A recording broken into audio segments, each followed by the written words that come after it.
Hi, Roy here on my channel Roy Reads Anything, which is talking about books that are old or strange or interesting or just weird. And one thing I know I'm usually rubbish at is looking at the camera. So to help me, I've got a soft toy vampire bat, so of roughly the right height. So by addressing my remarks to the bat, it could be that as if I'm looking at you, my dear viewers. Anyway, been a busy week, not done much on here. I was doing a project about this Gingerbread, a Victorian journal published in my hometown. No, it isn't. What am I talking about? Published in the town we have lived in for 25 years, and completely forgotten. Yeah, we're almost not foreigners now.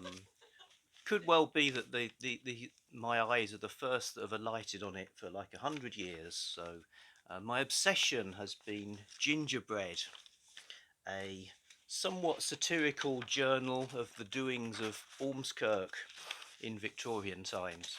Um, so hit me up with all your. I've even had a mascot. It's been quite an adventure because to get to look at the paper, had to go to the British Library. We went to the British Library Mirror Universe version in Yorkshire rather than the London one, so that was fun. Um, and yes, so gingerbread. But outside the world of gingerbread,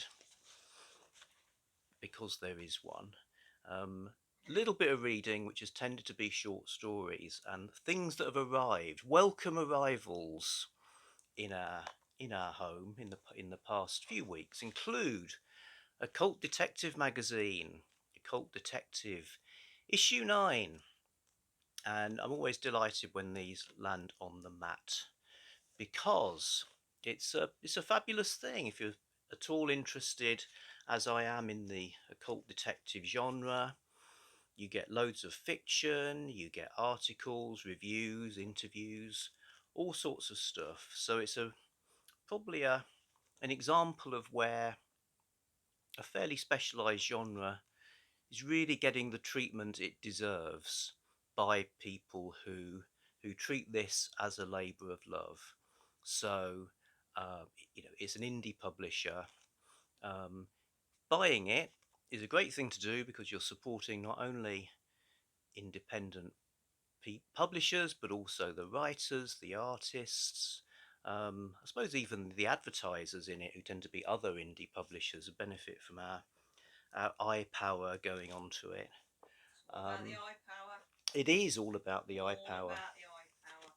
And it's great. It's done really professionally. I've never spotted a typo or grammatical error, and things like that really bug me. So that's really good that it's put together so well. So great issue. Obviously, it's about occult detectives, and the editorial approach means there's a great variety of material within that overall umbrella. So yes, you get Victorian Edwardian type settings, but you also might get sort of hard-boiled pulp type settings or Lovecraftian stories. Um, and again, um, it's not just white guys battling the dead written in the style of dead white guys. There are stories written with all kinds of characters and cultures and settings. So it's a really interesting brew. I've only had time to dip into it so far because gingerbread, uh, but so far I have enjoyed a story by Simon Butcher Jones. Yes, called A Hank of Hair. Trailed as being somewhat in the style of M.R. James, which I think it is. I guess when people say a story is Jamesian, you're expecting kind of the quieter kind of horror and the sort of somewhat unseen menaces. You might have it waving a blanket at you, but that's a joke that would need a lot of explanation for it to work. You can cut that out.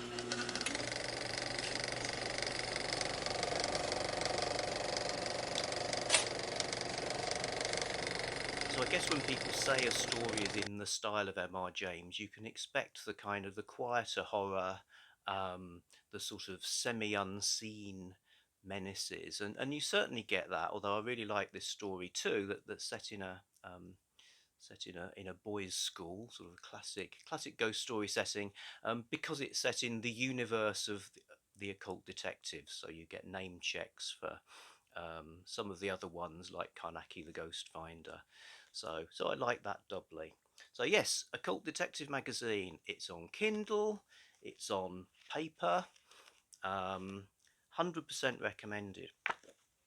Other arrivals, I got not one but two Tales of the Weird, British Library Tales of the Weird books. So I'm keeping up my collection here.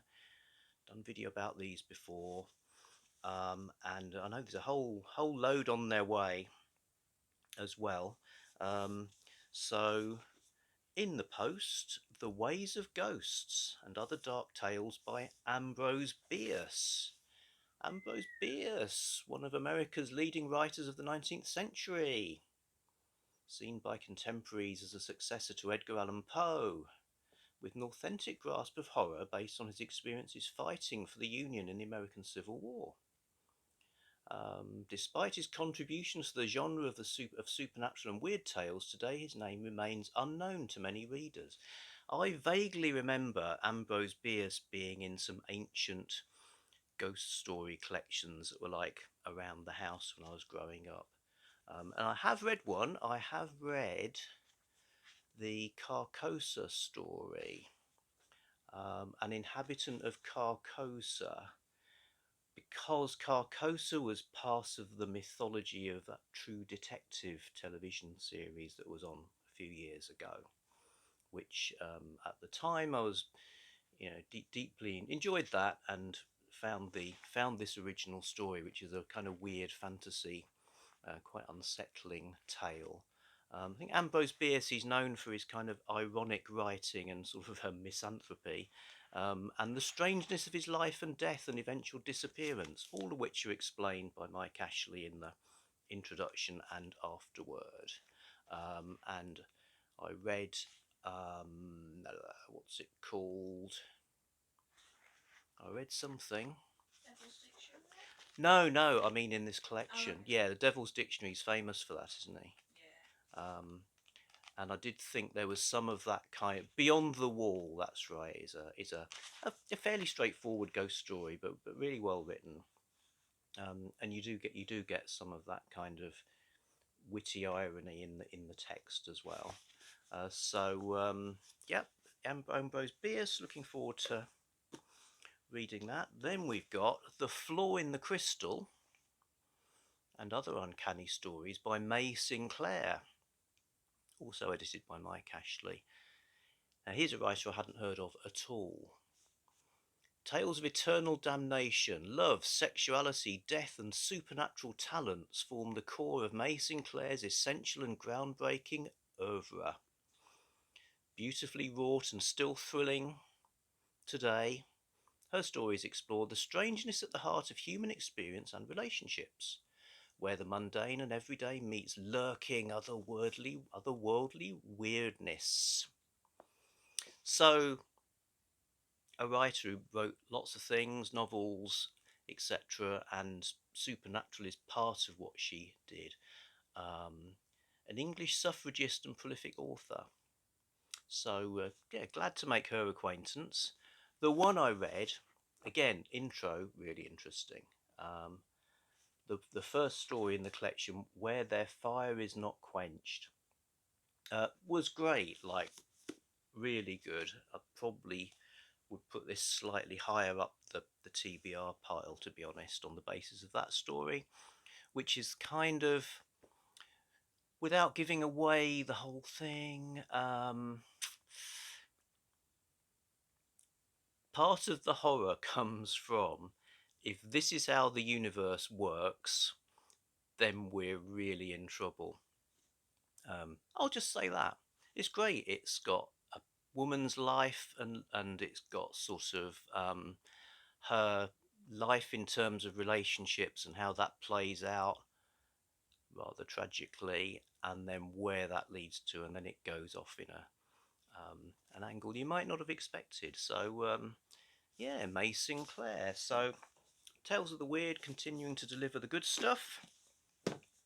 There you go. That's my little update. Thank you for listening, and we'll be back soon with something else. Cheers. Bye. Bye.